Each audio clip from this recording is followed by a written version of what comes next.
It's been a quiet week on the car front, so I seem to have been ranting mostly about politics. So this is the last one of the week. Tomorrow we'll get back onto cars. I've got a Discovery Sport to sell for a start, and hopefully got a BYD to test drive, provided they don't work out who I am before I get to the showroom. So that's my plan. Anyway, so back to the politics. Let's get it over and done with. Digital IDs. Now, I've done, at least 3 videos on digital IDs and how they're completely evil and designed just to control us to within an inch of our lives. And, the usual suspect. I think you'll find if you do nothing wrong, they're fine. No, bollocks. Proven with my video about digital IDs in Vietnam, which you can find on this channel, where they have announced that unless you have a digital ID attached to your bank account, they are going to, well, they already have, because this was back in September, they have frozen 78 million bank accounts and will be redistributing the funds accordingly, i.e. amongst their mates. Because out of the 150 million bank accounts, 78 million haven't got digital IDs assigned to them, so that becomes the government's property. Sounds fair, doesn't it? So the warnings come from Vietnam, the warnings come from China. If you haven't looked up the China social credit system yet, look it up, because that's what this is all based on. In China, you can't even walk into a shop some places without showing your digital ID. Everything is tracked. You are photographed every 30 seconds on the motorway. Every 30 seconds. Flash, flash, flash, flash. Doesn't stop. And as my mate who does business in China said, I met up with a Chinese guy straight off the plane and he left his suitcase out in the street to go into Burger King. And I said, what are you doing? Don't leave that there. And he said, it's fine. We don't have crime in China because everything is 24-hour surveillance. You cannot move in this place without being spotted. So there's zero crime because everyone knows that you can get caught for doing everything. Now, in some ways, I can see the advantages of that. But in other ways, fuck that. So in Estonia, that forward-thinking ex-USSR state, that is now, very proudly part of the Europe. They had digital ID way back in 2002. And the idea was that it would be used to access government services.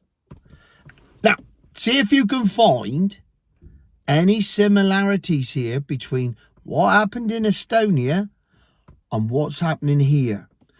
The original plan in 2002 was to offer government services through the digital system. And without a digital ID, you couldn't access it. Then you couldn't vote without it. And then they thought, oh, hang on, we're on to something here. So guess what happened in Estonia? You now need it for healthcare. All right, well, that's all right. Yeah, fair enough. Stop all this health tourism, wouldn't it? Again, I've covered this in the bloke gets off the dinghy, doesn't have digital ID. Is he entitled to free healthcare in this country? Of course he is. No one's going to deny him that, but he doesn't have digital ID. So we either give him the healthcare anyway, or we give him a digital ID so he can access healthcare. Either way, it does nothing to stop it. Nothing at all. So the Estonians did that, and then they used it to sign documents. So you can use your digital ID to sign legal documents. And then they used it for public transport. Oh, I bet Sadiq Khan's moist over this one. I bet his trousers are around his ankles.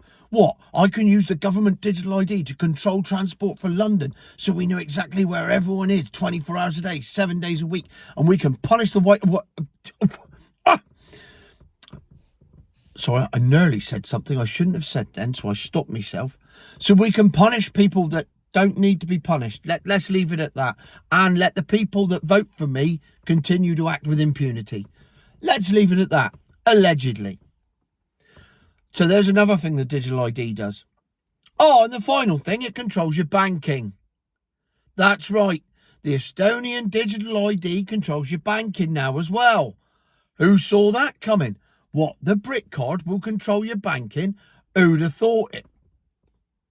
A lesson from history, if you will. However, it gets worse. Because 2 weekends ago, the digital ID thing got hacked.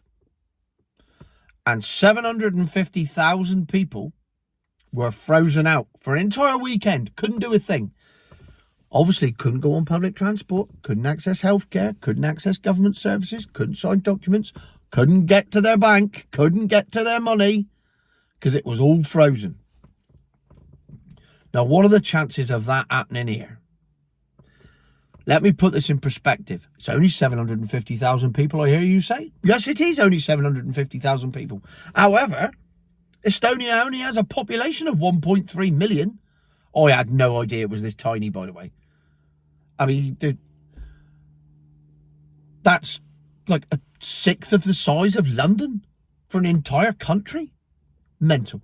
Anyway, so that's 57% of the population. Now let's move that across to England or Britain, where we know full well that when that digital ID comes in, it will be hacked within days and the entire population will be held to ransom. So let's assume that 57% of our population can access their digital IDs for a weekend. I've done the percentages. 40 million people.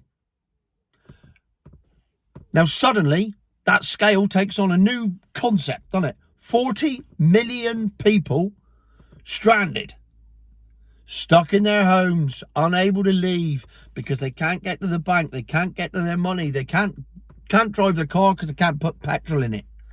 Or, I could still charge my milk float. Yes, you could, but you couldn't have your organic quinoa down at the vegan restaurant, could you? Because you wouldn't be able to pay with it. Because you, as a milk floater, are guaranteed to be cash free and guaranteed to have everything on digital because, oh, it's the future. It is till they turn it off.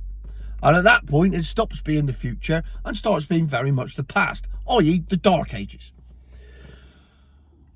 So there you have it. Everywhere they put digital ID, it's to control people. It's not about stopping illegal working. It's not about stopping immigration. It's about control. In China, they have total control. In Vietnam, they seize your money. In Estonia, they just don't let you use your money because they've been hacked. 3 different countries, 3 different parts of the globe, well-ish, 3 different types of digital ID, all with the same outcome. Control of the masses, resulting in the masses being massively inconvenienced. It's not a coincidence. It's really not. Do your homework if you don't believe me. And luckily, I don't get the same kind of pushback with digital IDs that I do with electric cars.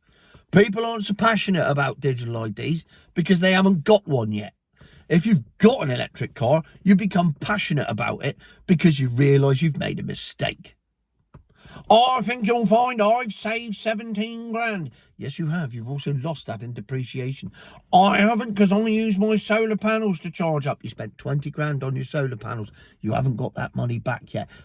Don't forget, you spent, but my house has increased in value. Only when you sell it, and you haven't sold it because you still own it. And there it is on the roof. I can see the solar panels there. So they are pretty much worthless until they've saved you 20 grand in electric to make up for the 20 grand you paid for them. But I use home charging. Yes, and you paid £1,000 for your home charging too.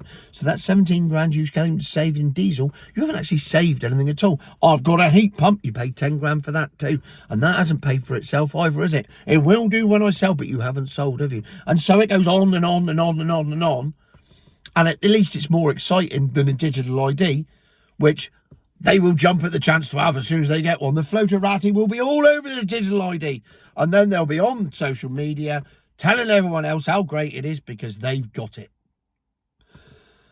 Talk to Estonia, talk to Vietnam, talk to China, see what they think of it. I mean, China's slightly different because they're brainwashed into it. I mean, yeah, that's like asking North Korea if they think their leader's a nice bloke. They've got to say yes, otherwise they get shot. Allegedly. Do I have to say allegedly? Are North Korea going to sue me? I very much doubt it. Might kill me, I suppose. Could be worse. Still, as long as I don't talk about certain place in the Middle East. I'm sure I'll be fine and the snipers will stay away. There you go.